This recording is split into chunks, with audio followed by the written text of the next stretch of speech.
The Hadley Learning Community is a £60 million PFI development in Telford, Shropshire. An extended school with integrated primary and secondary phases. It's a cutting-edge facility designed to be the school of tomorrow, today.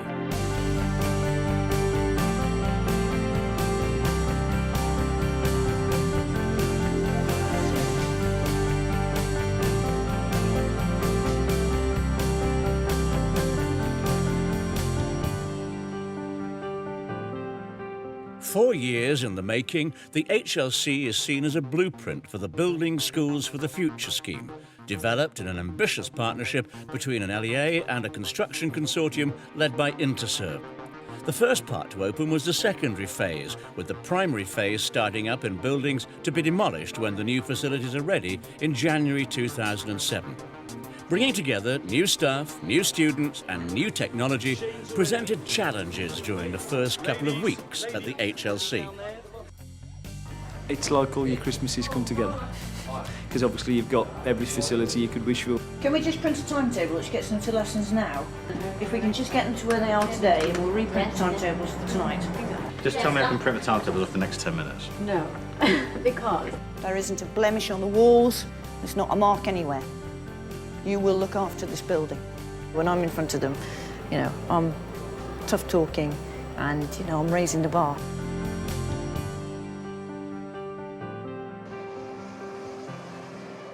The HLC is in a district of Telford badly hit by the loss of manufacturing industry.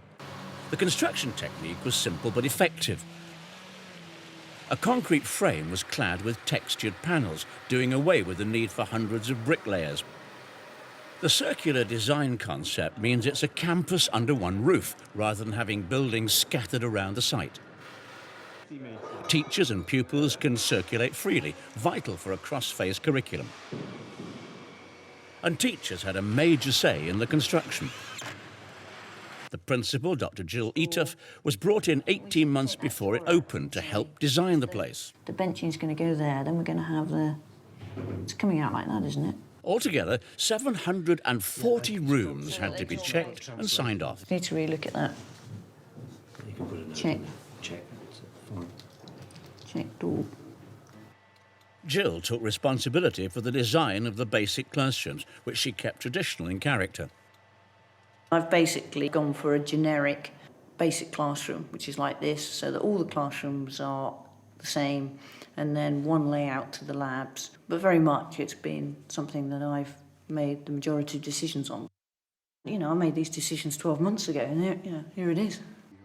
Paul Topping, head of secondary, worked for 6 months designing a radical new curriculum for the HLC and the complex 2-week timetable needed to deliver it. Can you just alter these groups here, because I've got a spare lesson. I've got a spare lesson if you want. I'd like to keep that spare just for a moment. Built up with a vast data set from several feeder schools, Paul had to allocate scores of teaching groups. He had a very clear idea of how curriculum can be delivered. There are some misconceptions, I think, about the curriculum, that it is very, very rigid and that you have very little flexibility. In fact, in Key Stage 3, for example, there's quite a deal of flexibility in how you can deliver Key Stage 3. You don't need to deliver it over 3 years if you don't want to. You have a lot of flexibility in how you can timetable it, how you can staff it, the hours of the day, those kinds of things. And there's going to be further flexibility, I think. Although in old buildings, the new primary phase of the HLC would still have to open at the same time as the secondary phase. It's going to be a difficult challenge for us, but we can't afford to sit back on our laurels and wait until January. We've got to be up and running as one organisation from September, and I'm determined to do that as well as we possibly can. In the final 12 months before the grand opening, the leadership team got through a huge amount of work, designing a curriculum, choosing uniform and recruiting staff. The builders too had their work cut out. It was a complex building programme with tight deadlines to ensure the HLC opened on time and on budget. 24 hours before the secondary school opens, it's coffee and croissants for the staff on their final training day. The leadership team called everyone together for a final briefing. Today is the first day that we've had the whole team together, so we've got 85 staff here, and it's been that sort of scene setting, this is where we're going, these are the expectations I have of you, this is the vision and the ethos of the Hadley Learning Community. Okay, good morning everybody, welcome to your new school. Good morning. How are you feeling? Nervous? Paul Topping will be leading a team of more than 100 teachers and support staff. He explained how the timetable he'd spent so much of the summer refining would be distributed. You should have received in the summer from me a copy of your timetable as it will appear on CMIS eventually. CMIS, for those people who aren't aware, is the software that Health and Re can use, which is different from just about everywhere else in the country who use SIMS. We're also trying by the end of today to get Year 7 and 8 student timetables printed out so we can hand those out to students tomorrow. Teachers were pupils for a day, getting training in how to use the new online learning environment. Every time you see a little blue bit of text, they are the hyperlinks. Faculty heads briefed their teams for the last time, and staff got to play with the new high-tech equipment they'd be using. That's it, you've got to be on the outside. Got to be on the end. That's it. All very exciting. Over here we've got all my new drawers, which are all labelled up lovely. Brand new books for every single class. Computer for the kids to work on in class. But also, I found out the other day that we've got 30 laptops for every faculty. So instead of booking an ICT room, our class can have the laptops. I think I'm going to keep my classroom in this layout, although Paul says we're free to change anything we want to. Then over here we've got my workstation, my own computer, my own phone, which I'm pretty excited about as well.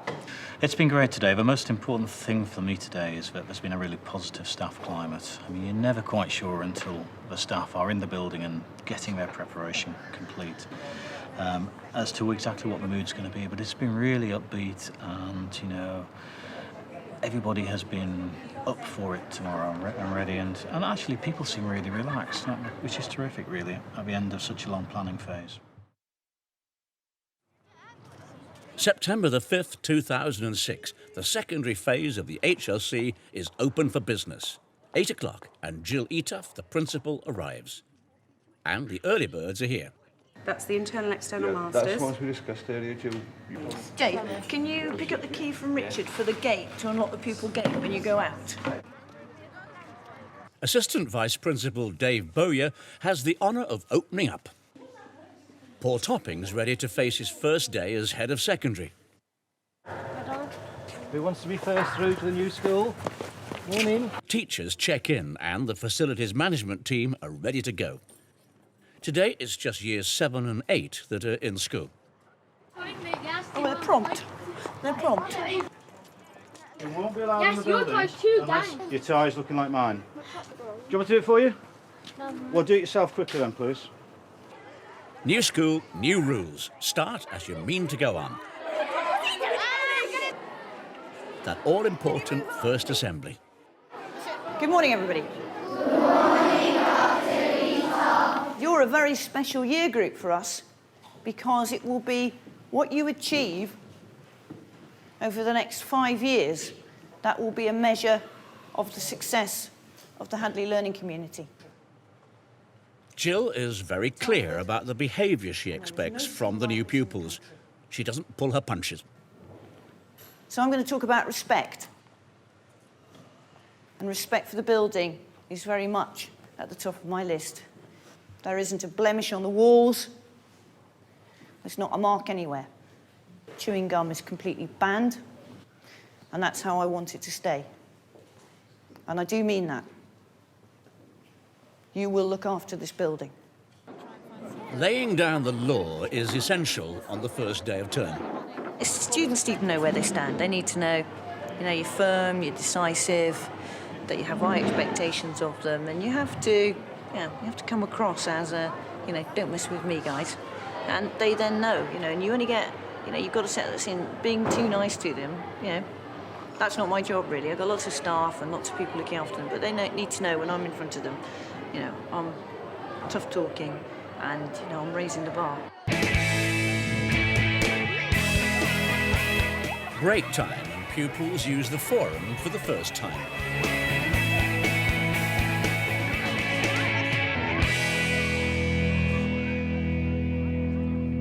Just 200 metres away in the old Hadley Juniors playground, celebration time as the primary phase is open too.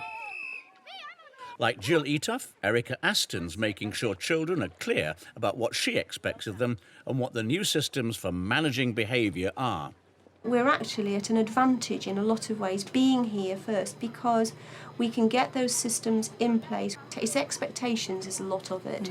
How do you come into assembly? How do you address people that are leading the assembly? How do you dismiss from assembly?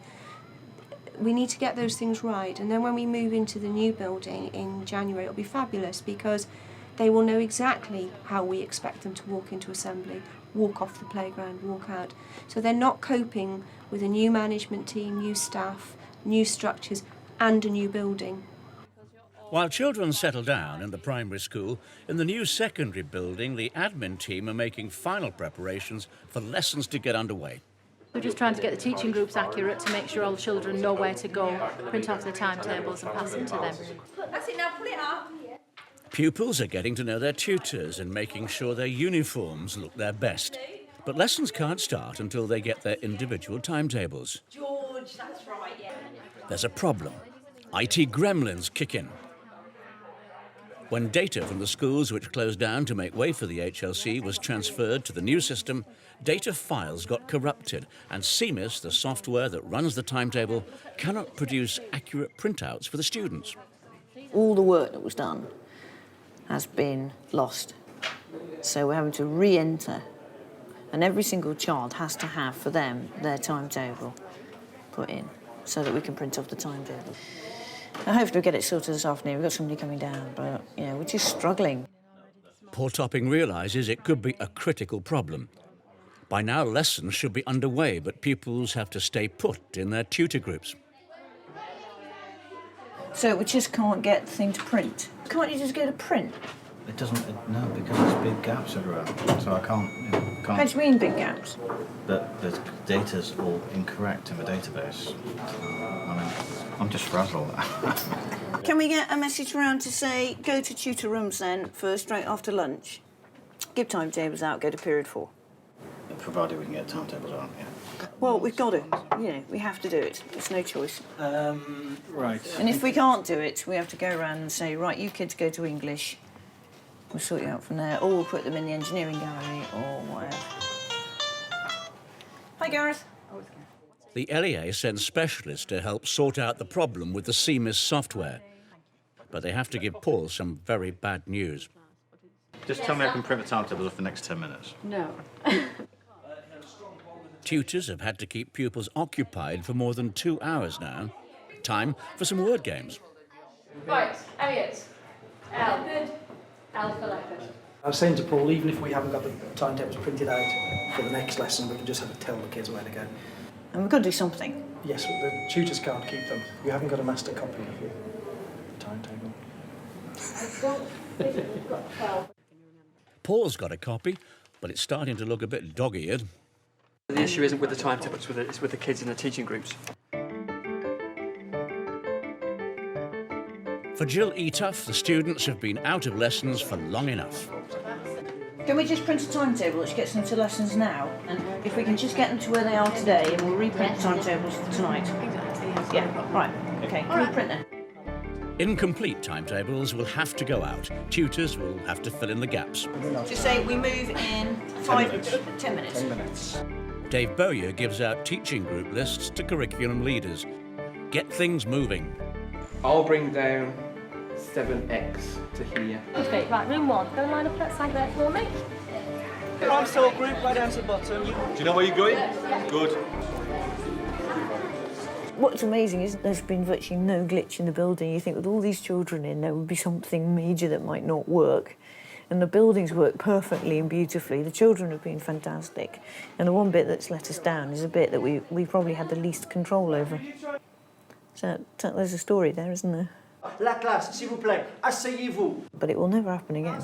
Finally, crisis over, lessons start. Bon, la classe, pour commencer, s'il vous plaît, levez-vous.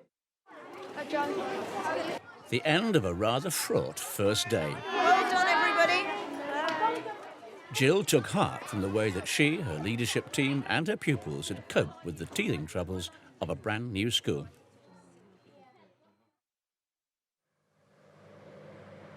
Day 2 and Dave Bowyer's in early on traffic duty. Years 9 to 11 start today, which means a full complement for the secondary phase. Like the younger pupils, they need to keep their ties straight. It's once more round the loop with welcome assemblies, and students are taken to their new classrooms by their tutors. Electronic registration is up and running for years 7 and 8. Today there's an air of calm at the HLC. The CMIS team are still in school, helping admin staff replace the corrupt teaching group data. You're talking about quite a lot of teaching groups in a secondary school. So it's required all hands on deck, basically, to get that done. Under normal circumstances in a secondary school, it would be done in the summer holidays. They'd have lists of children and lists of teaching groups and work from that. In this case, they weren't here over the summer because the school was being built and they didn't have any access to the database. So I think this is probably why a lot of it wasn't done. With timetables still not ready, to keep things on track, the leadership decide to revert to a meeting room system for tutors to sort out today's teaching groups. They'll go through this timetable, send them to the first meeting room, head to the department will collect them, and off we go. It's just going back in time just a tad, but it worked. Jim Smith, head of the Faculty of Applied Studies, takes the class lists round. Where do I pick them up from? They'll be down in Bob's. Right, so they'll all turn up at Bob's and then we just go and collect who we need? Yeah. Things are settling down. It's really good. It's quite big though, I keep getting lost. It's really good. You can stick your stuff in instead of like carrying it around on your back.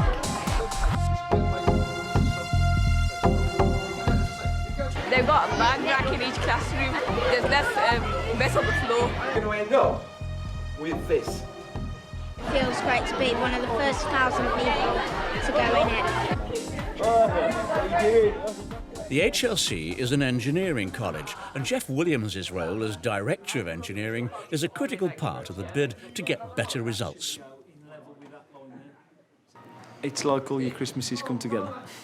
Because obviously you've got every facility you could wish for. You know, there isn't anything here that we're not going to use. You know, everything that's here is going to get used tenfold. CAD/CAM design software has been purchased and tens of thousands of pounds have been spent on state-of-the-art hardware. What you can see at the moment are designs that have been done on Pro Desktop. Very simple, Lego bricks, a gear wheel and a model for a mini disc player. Once we actually set it going, the machine will actually then do various passes and build up layers of powder to produce a 3D image. So it's actually 3D printing. The aim is to give students a real taste of what they'll be doing in the world of work. And one of the briefs was to equip Hadley students to go into industry. A lot of the industry in Telford is high-tech, hence why we're pushing the high-tech side of it. So, you know, especially things like laser cutting these days is virtually in every industry. So you're preparing them for industry? Yeah, that's what we hope. Yeah, that's the end product. I mean, obviously, we're looking more with obviously the year 7s and 8s because we'll be able to spend more time with them to prepare them. Obviously, year 10 and 11 won't have as much input, but we'll sort of try and cram in as much as we can over the next couple of years for them. Yeah. The HLC is a PFI school and the constructors Interserve also run the facilities management. A team of caretakers are under their control. Problems are routed to the FM team who log the fault and act under contractually binding response times. Serious issues have to be dealt with in 20 minutes. But the FM manager is very keen to have a collaborative relationship with the school. You can play contract to the final full stop, and it's black and white. Yes, we'll do it, no, we won't.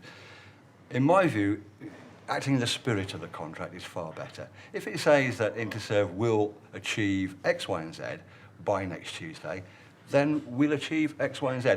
If we don't achieve it, we'll be able to go back to the school and say, right, this is what we've done. to attempt to achieve what you wanted. In which case, it's time to sit down and say, well, hang on, you've done your best, it's not stopping any teaching, it's not stopping anything going on, so we can work within it. If, on the other hand, it is stopping teaching, then it becomes, both myself and Jill, we both agree, it then becomes purely contractual. If you cannot use a room, you cannot use a room. Catering is also provided by the FM team. The servery provides a menu for all tastes, from fast food options to meat and 2-veg.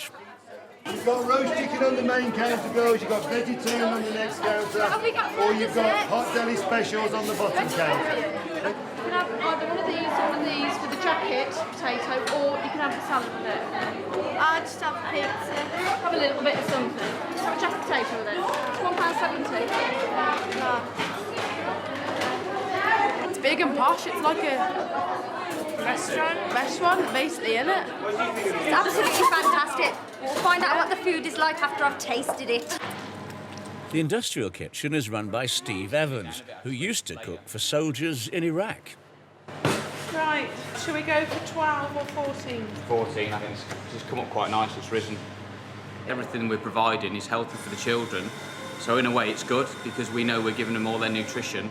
All our menus have been checked by nutritionalists before we actually produce them, so everything's been checked. We don't use any oil, nothing's fried, and no chips or anything like that, and no salt in any of the food whatsoever. A cashless catering system involves pupils loading an electronic card with the price of a school dinner, and the system discreetly identifies those who get free school meals. The restaurant is shared by staff and students and is one of the most important social areas of the entire campus. Dining outdoors in the forum is something Jill Eater values highly. You know, you create a mental image of somewhere, don't you? And all the way through this, you've been thinking, what will it feel like when the children are here and they're sitting eating and they're sitting on all the walls we've designed? You know, and it's happening. And they love it, apparently. They really love it. It's a sophisticated and versatile social space. You got your passes? Yeah. So I can learn your names really. The forum is designed to be at the heart of the HLC experience. In the shadow of the new primary school buildings, the cross-face curriculum is up and running. Buenos días. Buenos días. ¿Qué significa? Buenos días. Hola. Buenos días. Hola. Buenos días. Good day, good morning. Buenos días. Buenos días. Hola. Hola. Head of MFL, Jean-Noel Lest, is taking his first ever Spanish lesson with a primary class. 19 secondary teachers will spend some teaching time in the primary phase. Muy bien. What am I saying? Muy bien. The MFL team have been so positive about the cross-phase teaching. They're fantastic. And I had a meeting last term with Jean-Noel about resources. We've bought a lot of resources and it's going so far so good, really well. I'm really very pleased with how it's going. No, they seem to cope really well actually, and they pick it up much quicker to Year 7s and Year 8. Kids their age are going to pick up things really quickly and they'll just repeat whatever you say, so they'll mimic, very good mimics. So, biscuit barrel boys, we're going to have 3 in the hundreds. The new recruits to the primary phase are settling in.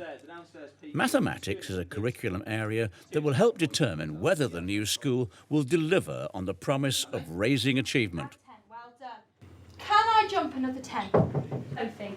What's the biggest number? We've been under pressure since day one. I don't think any of us in any position in school, but particularly on the leadership team, are under any misunderstandings of what we are expected to deliver. And I want to deliver that. I want to run a good school. I want to have the levels of attainment rising and to be seen as a high-performing phase of this school. And I will get there. But you have to sometimes jump a few hurdles in the early stages. Thursday morning, Lesson 3, Week 2.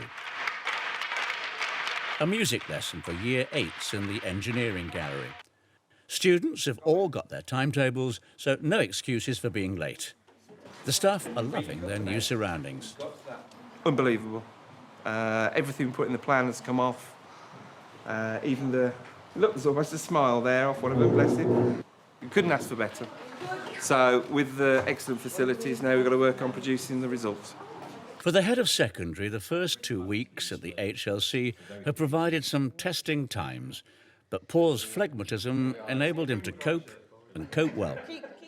I've clocked a lot of hours in the last fortnight. I have to say that if the systems had been running as they should have been when we first arrived in the building, I would not have had to do that. But, you know, when the chips are down, you've got to put in those hours to make it right. And we're not quite there yet. We've resolved a lot of the systems problems that we had. And when Telford and Wrekin open another new school, as they may well do in the future, we have learned from our experience, and we'll be able to reflect that to the local authority and put procedures in place to make sure that doesn't happen again. Jill's proved to herself that she can deliver a school for the future. But at the start of a new era, she knows she's had to prove to some of her staff that she can cut the mustard. There was that issue, I know there was, because some of the staff have told me, is can she crack it with the kids? You know, can she lead this organisation? You know, she's talked to us a lot, but she's not been in a school. And I never had any doubt about that, because I'm arrogant. You know? And I walk around this building smiling, being cheerful, talking to the students, engaging with students. What lesson did you just have? Maths. All right. Yeah. Who's your maths teacher? Mr. Livesey. You're right enough. Providing a curriculum with a wide range of choice for students with a wide range of ability is something the HLC's leadership is very proud of. I'm proud that we've managed to give Year 10 a flexibility of choice which reflects their needs, because their choice was quite constrained before. For example, we've opened up the expressive arts curriculum so that most students, if they wish to, can do a very expressive arts-based or expressive arts and PE-based curriculum. At the same time, they can do a very humanities-based curriculum. In other words, they have a very big degree of choice compared to most schools of our size. And we've still managed to maintain an entry-level type qualification for students for whom the full range of GCSEs is not appropriate. So I'm proud of that. It's still early days at the HLC, but Jill has seen her vision realised, and she knows exactly what she has to do next. What I have to be careful of is that people think, well, we've got here, we've got settled, we've achieved that, and that's a fantastic achievement, but it isn't about excellence. Now, I have a very clear view of where I want to be. You know, I want to be a high-performing school. I want the students to be successful both personally and academically. I want my staff to have fantastic professional development, and the drive has got to come from me and Paul and Erica to achieve it.